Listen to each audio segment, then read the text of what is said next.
পুরাতন দলিল তল্লাশি করে খুঁজে না পাওয়ার কারণটা কি? এটা কি আসলে যারা খুঁজে তাদের ব্যর্থতা নাকি আমরা নিজেদের ব্যর্থতা? আজকে আলোচনা করব পুরাতন দলিল কিভাবে তল্লাশি করলে আপনি খুব সহজেই পুরাতন দলিল খুঁজে পাবেন। মূলত যখন আপনি পুরাতন দলিল তল্লাশি করতে যাচ্ছেন আপনাকে বলা হচ্ছে ভলিউম ছেঁড়া কিংবা আরও অনেক অনেক সমস্যার কথা। এখন প্রশ্ন হলো, আমাদের দেশে অনেক বই মালিক আছে যাদের পুরাতন দলিলের কোনো ডকুমেন্টস নেই, নাই কোনো দলিল নাম্বার, নাই দলিল রেজিস্ট্রেশনের তারিখ, নাই দাতা গ্রহীতার নাম, কিচ্ছুই নেই। শুধু ডকুমেন্টস বলতে শুধু একটা খতিয়ানই আছে, খতিয়ান ছাড়া আর কোনো খতিয়ান বা পর্চা ছাড়া আর কোনো তথ্য নেই, কোনো ডকুমেন্টস নেই। এখন প্রশ্ন হচ্ছে, শুধু খতিয়ান দিয়ে কি পুরাতন দলিল তল্লাশি করা সম্ভব? হ্যাঁ, আসলেই সম্ভব।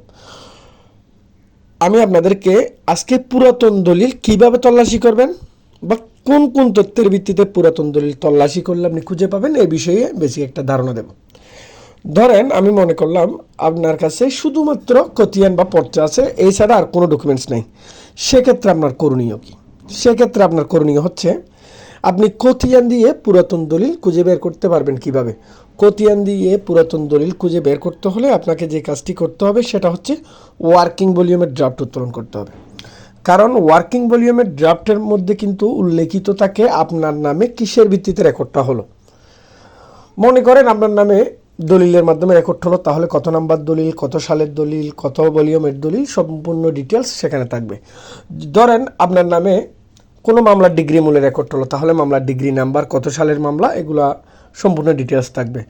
মনে করেন অকশন পারপসের মাধ্যমে রেকর্ড হলো, মানে নিলাম করি সূত্রে রেকর্ড হলো, সেক্ষেত্রে নিলামের নাম্বার বা নিলামের সাল, তারিখ, যাবতীয় ইত্যাদি এই ওয়ার্কিং ভলিউমের ড্রাফটের মধ্যে উল্লেখিত থাকে। আমরা কিন্তু যখন পুরাতন দলিল তল্লাশি করতে জেলা রেকর্ড রুমে যাই, ওনারা যখন বলে যে ভলিউম ছেঁড়া, তখন কিন্তু আমরা চলে আসি। মূলত এই পুরাতন দলিল সংরক্ষণ করার ক্ষেত্রে 4 থেকে 5টা সূচি বই থাকে। 1 নাম্বার দাতা গ্রহীতার নাম দিয়ে একটা সূচি বই থাকে, 2 নাম্বার দলিল নাম্বার দিয়ে একটা সূচি বই থাকে, 3 নাম্বার আপনার দলিল রেজিস্ট্রেশনের তারিখ দিয়ে একটা সূচি বই থাকে, 4 নাম্বার টিপসই বালাম বই থাকে। সুতরাং কয়টা বালামের সূচি বই ছিঁড়ে থাকে? আমার প্রশ্ন আপনাদের কাছে, যে কয়টা বালামের সূচি বই ছিঁড়ে থাকে? ধরেন দাতা গ্রহীতার নামের বালাম বই ছেঁড়া, তাহলে আপনি এই দলিল নাম্বারের বালাম বইটা নেন।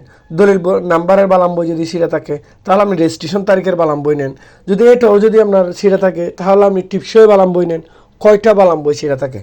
সুতরাং যদি পুরাতন দলিল খুঁজে না পান, এত গাবড়িয়ে যাওয়ার কোনো কিছুই নেই।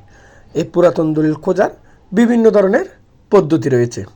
আমি যে পদ্ধতিগুলো আপনাদেরকে শেয়ার করেছি, এই পদ্ধতি অনুসারে যদি আপনি পুরাতন দলিল তল্লাশি করার চেষ্টা করেন, তাহলে আমি 100% ইনশিওর করতেছি